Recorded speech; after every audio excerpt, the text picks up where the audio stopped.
সর্বসাধারণের চলাচল ও জনশৃঙ্খলা রক্ষায় ১৮ মে রোববার থেকে পরবর্তী নির্দেশ না দেওয়া পর্যন্ত রাজধানীর কয়েকটি জায়গায় সব ধরনের সভা সমাবেশ নিষিদ্ধ ঘোষণা করেছে আইএসপিআর।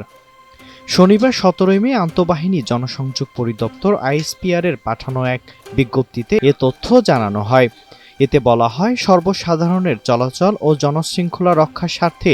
১৮ মে রোববার থেকে পরবর্তী নির্দেশ না দেওয়া পর্যন্ত কচুক্ষেত সড়ক, বিজয় সরণি থেকে প্রধান উপদেষ্টার কার্যালয় হয়ে বীরশ্রেষ্ঠ শহীদ জাহাঙ্গীর গেট সংলগ্ন এলাকা, বিএফ শাহীন কলেজ থেকে মহাখালী ফ্লাইওভার সংলগ্ন এলাকা, সৈনিক ক্লাব মোড়, ভাসানটেক, মাটিকাটা, ইসিবি চত্বর ও তৎসংলগ্ন এলাকায় সকল প্রকার সভা সমাবেশ, মিছিল, শোভাযাত্রা, বিক্ষোভ প্রদর্শন ইত্যাদি নিষিদ্ধ করা হলো।